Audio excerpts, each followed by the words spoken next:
Welcome, I'm Kinetic Symphony. I hunt down and report on mysterious and weird true stories, from glitches to the paranormal. Case file number 47, written by user Purple Oak 6611. Overnight as she slept, someone, something, or some force took a picture with editing on her phone. So this happened to me, 18 female, a few years back. I've tried telling people about this, but no one believes me. I hope this doesn't go against the technological rule because I have no idea how to explain it, but if there is an explanation, I would love to hear it. Okay, so just for some context, I have very severe sleep apnea, which causes me to wake up periodically throughout the night because I stop breathing, so I'm constantly exhausted. Because of this, I tend to sleep over 8 hours a day. And that sleep is usually like me being more unconscious than it is normal sleep. I'm also very hard to wake. So during this time, I would come home from school, take off my shoes, and directly pass out for at least 3 to 4 hours. On the day this happened, I had a long day at school, so when I got home, I was extremely tired. I took off my glasses and shoes and fell asleep instantaneously, with the lights on and everything. It was pretty normal, to say the least. Well, a few days after that, I was scrolling through my photo album on my phone. As you all know, there are separate folders for screenshots, photo edits, etc. So while going through the photos, I came across this one in my camera folder. This one was for photos taken directly from the camera on my phone. Normally, if you edit a picture, the original photo would stay in the camera album, and the freshly edited version would go to the photo editor album. Just trying to make the context clear. The photo was a picture of my open glasses on my bed. It had to have been taken with the phone turned sideways, since it was a wide shot. I wasn't in the photo, just my bed with a red sheet, and my glasses opened up in the center. And at the bottom of the picture, it said, "I have come here surpassing the limits of time and space." Now I have to reiterate here, I did not take this photo. And I did not edit this photo. The photo with the text included was in my camera album, not my photo editor album. I do realize this could be edited, but I honestly have no idea how, and I know that none of the others in my house knew how to either. I also did have a passcode on my phone, which no one in my house knew. So if they did take the photo, there was no way they could have edited it without unlocking the phone somehow. I showed my parents. Even if the text was fake or whatever, at the very least, someone had come into my room, taken my glasses off my nightstand, opened them up and put them on my bed, taken a picture with my phone, and then left. What the hell? They just laughed it off before I could even finish explaining to them, which was the same reaction I've gotten with anyone else I've tried to tell. I just don't understand how this could have happened by any normal means. I've gone through so many different scenarios in my head and I just can't explain this one. It still freaks me out, thinking that at the very least, someone came into my room and took pictures while I was sleeping. I just really hope nothing like this happens again.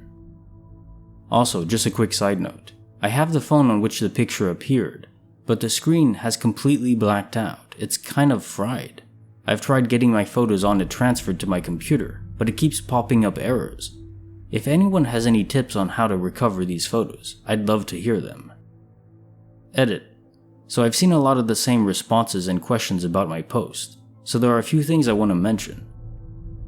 I'm in the process of getting my sleep apnea treated.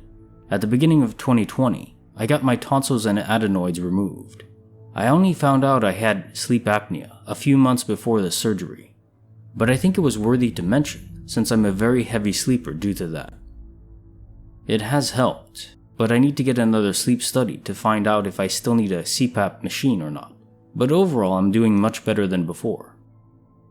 While I've never had issues with sleepwalking, it is technically possible that I could have done this. I'm just not sure how I could have done a file transfer, which, again, I don't know how to do, or edit the photo without waking up. But I'm not ruling it out and will be asking my family if they've ever seen any signs of sleepwalking before. I plan on doing a Samsung broken screen recovery within the next few days. Hopefully I can get the photo. Until then, here's the best description I can give of the photo. I was sleeping in my bedroom at the time. As for sleeping positions, while I'm not too sure because I wasn't awake, from not being able to see myself in the photo and from my knowledge of how I sleep, I was most likely curled up next to and facing the wall. The bed was in the corner of the room. I would probably have had my back turned. I do believe the photo was taken at the farthest corner of my bed, the one that was fully exposed to my room. It looked like someone was holding the phone while standing, a top-down shot, but I think it was either zoomed in or the phone was held closer to the glasses, but it was definitely in the air, hovering over the glasses. The position of the glasses seemed to have been placed deliberately. They had been opened all the way and placed down with care. It's not how I would have left them, but I can't be for sure. The font used was pretty average, just white text with a very normal looking font, but it's possible it might have been italicized, although I'm not entirely sure. While this photo shook me, I still don't think it was just some crazy stranger who broke into my house or anything. I don't think I was being stalked or was in any danger. Talking and thinking about it still makes me feel weird though, but I think it's something else. I was 14 at the time this took place, in the late months of 2015, early months of 2016. I really appreciate all of the suggestions on here, and while I know nothing has been solved yet, or will ever be, just getting the chance to explain this without being brushed aside has honestly made me feel a lot better about the situation. I do plan on updating again, at least when I can get the photo. Thanks again for the support. I do appreciate it. Case notes, file number 47. Indeed, some people suggest that sleep apnea might be a signal that you also sleepwalk, but this doesn't seem like a totally valid solution because, to my knowledge, we don't perform complex tasks like photo editing while in the limited state of awareness of sleepwalking. Maybe you're an exception though? It's a strange scenario even if that is the solution. What I would suggest is, if you have any worries about something like this happening again, set up a simple camera in your room. Quite a few of them you can affix to the corners, and they're cheap. If something unusual happens again, you'll know exactly what caused it. Although I know this was 4 years ago, but still, who knows? I think we should all have cameras in our rooms, to be honest. Sometimes weird stuff happens in there, even like sleep paralysis episodes. If you have a camera, you can actually see what's going on, if anything weird really did happen. So that's my recommendation for the day. Case file number 48, written by user I'm Ricky Spanish. Late at night dozing off watching TV. Then a stern, whispery voice tells you to go to sleep. What do you do? 12 years ago, I met my wife. She has a very close family, and I was welcomed in by most of them pretty quickly. We would spend a lot of time at one of her sister's houses when we wanted to hang out. On one visit, the whole family was over having dinner. The sister that lived in this house said something about the guy in the garage keeping her up all night with his tools, banging around. Everyone empathized and just kept eating. I asked what they were talking about. They said the previous owner of the house was an older guy that spent most of his time in the garage working on his vehicles. One time there was some kind of explosion and he died in an ambulance on his way to the hospital. Now they can hear him in the garage most nights, working on things. I figured they were just pulling my leg, since I was new to the family. My wife's brother-in-law, whose house it was, said the guy had a problem with men. He always messed with the men of the family, but not the women. Her brother then told her a story about a night he was watching TV pretty late. It was past midnight and no one else was awake. Out of nowhere, the TV volume went all the way up, then back down. Then the TV turned off, then back on again. The remote, he said, was across the room. At that point, he decided to walk home. I still just figured they were messing with me though. Fast forward a few months. I was having some issues at home, so I asked if I could crash on their couch for a few days. One of those nights, I was up watching TV. It was probably 2 or 3 in the morning.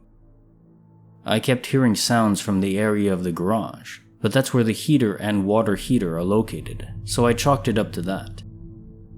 I was laying on my side on the couch watching who knows what. As anyone who's ever watched TV like that knows, When the commercials come on, you flip your body to face the back of the couch, giving your neck a rest.